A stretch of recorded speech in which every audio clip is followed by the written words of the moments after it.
नमस्कार, माय माउली हिंदी समाचार में आपका स्वागत है और मैं हूं शेख इस्माइल। बीआरएस का प्रचार बेला मंडल के खोखदुर, मांगरूर और पोनाला में किया गया। इन 3 गांव में नागरिकों को नवनिर्मित कांग्रेस सरकार का पर्दाफाश मांझी ग्रंथालय चेयरमैन करते हुए दिखाई दिए।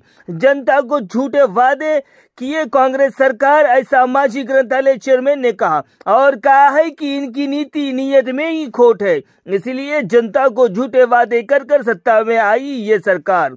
मनोहर राउत ने कहा है कि 420 वादे तो किए हैं तो पूरे नहीं हुए, लेकिन ये सरकार जनता के साथ 420 ही कर रही है।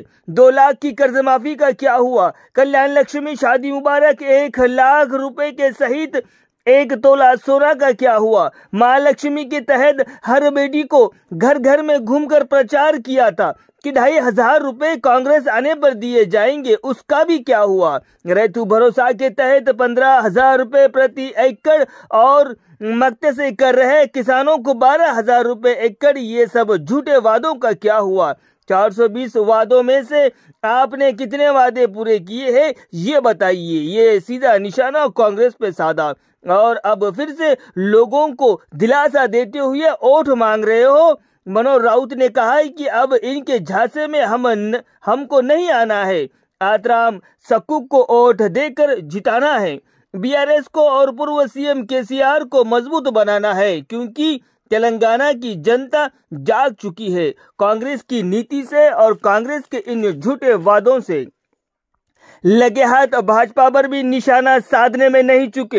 भाजपा के पास जातिवाद के अलावा कोई मुद्दा नहीं है, समाजों में नफरत फैलाने के अलावा कोई राजनीति नहीं है और इसी के तहत वो अपनी राजनीति की रोटियां सेक रहे हैं। लेकिन भाजपा को यही नहीं पता कि अब जनता जाग चुकी है, देश के भलाई के लिए अच्छे नेता चुनने का प्रयास कर रही है। हर घर जाकर लोगों को ये 2 पार्टियों के बारे में समझाया और कहा कि कार में सवार होने से आगे का सफर सुहाना होगा, ऐसा मांझी ग्रंथालय चेयरमैन राउत मनोहर ने कहा। इनके साथ में बीआरएस पार्टी के नेता, कार्यकर्ता और गांववासी मौजूद थे।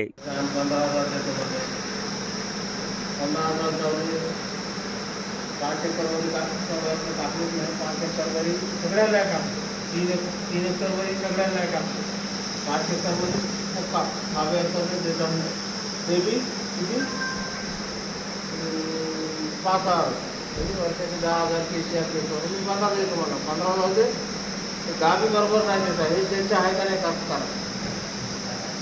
नाही, आपण खरं बोलायचं आहे, काही भाषण काही नाही। पुन्हा कल्याण लक्ष्मी भारत देशात कोणीच नाही देत आहे, तर केसीआर साहेब 1 लाख रुपये दे, उपमुख्यमंत्री नाही हे माहिती आहे तुम्हाला। तर केसीआर 1 लाखात देता मी 1 तोळा सोनं मिळवून देतो म्हणला का नाही म्हणत? आता काय म्हणा 1 लाख की ऑनलाईन बंद आहे, ऑनलाईन 1 लाखाची बंद आहे, हे चर्चा चालू आहे की नाही गावात? पुन्हा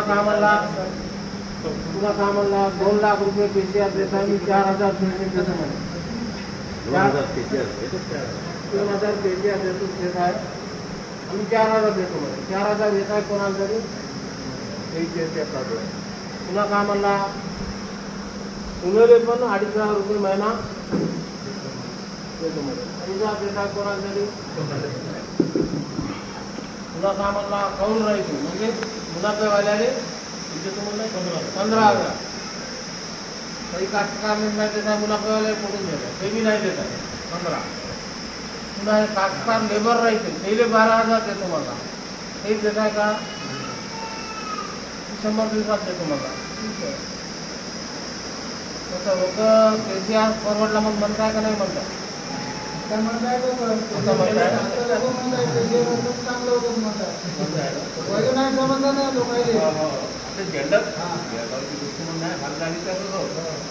आता का करावं? एमपी इलेक्शन आलं, तुम्ही कार्यकर्ते घेऊन लीडर मेन 50 वोट टाकणेवाले तुम्ही कार्यकर्त्याची तुम्ही त्याच्यावर निघणं, तो का करावं? हे स्कीमा पुढे पब्लिकले ऑलरेडी 1,000 2 बड़ा होगा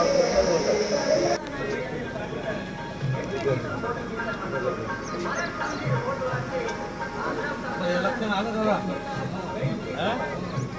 त्यासाठी आपले अक्रम सक्कूसाहेब उभे आहे. तर मागचं सिलेक्शन केसीआर साहेबचं होतं. आता काँग्रेसवाले आपल्याला काका सांगून वोट घेऊन जिंकले. आपले लोक आशा केले, भरोसा केले. जेव्हा पेन्शन 2000 केसीआर साहेब देत आहे, पहिले 200 रुपये होतं, पहिले 2000वर नेलं केसीआर साहेब. शेतकऱ्याला तर एकरी काहीच नव्हतं, माहीत नव्हतं आपल्याला. तरी 10,000 रुपये एकरी केसीआर साहेबच दिला. 10,000 देत असताना एकराले 15,000 देतो म्हणलं तर अशा जरा वाटते ना. लोक म्हणते अरे मग केसीआर साहेब 10 देत आहे, रेवंत रेड्डीकडनं 15,000 देते, जाऊ दे म्हणून रेवंत रेड्डी टिकवते. गोरगरिबांच्या बायाले 2,500 रुपये महिना देतो म्हणे.